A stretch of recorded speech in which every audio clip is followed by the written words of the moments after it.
And we're gonna start with 2 garlic cloves that we are gonna microplane right here. Okay, microplane 2 garlic cloves up.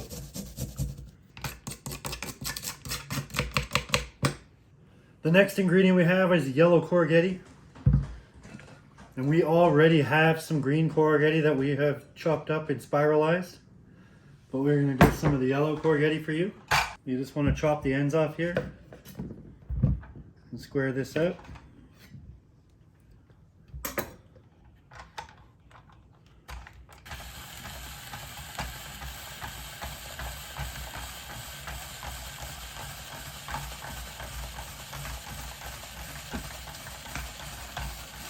The next ingredient that goes in here is 1/4 of a red onion that's finely chopped. So we're gonna do that right now.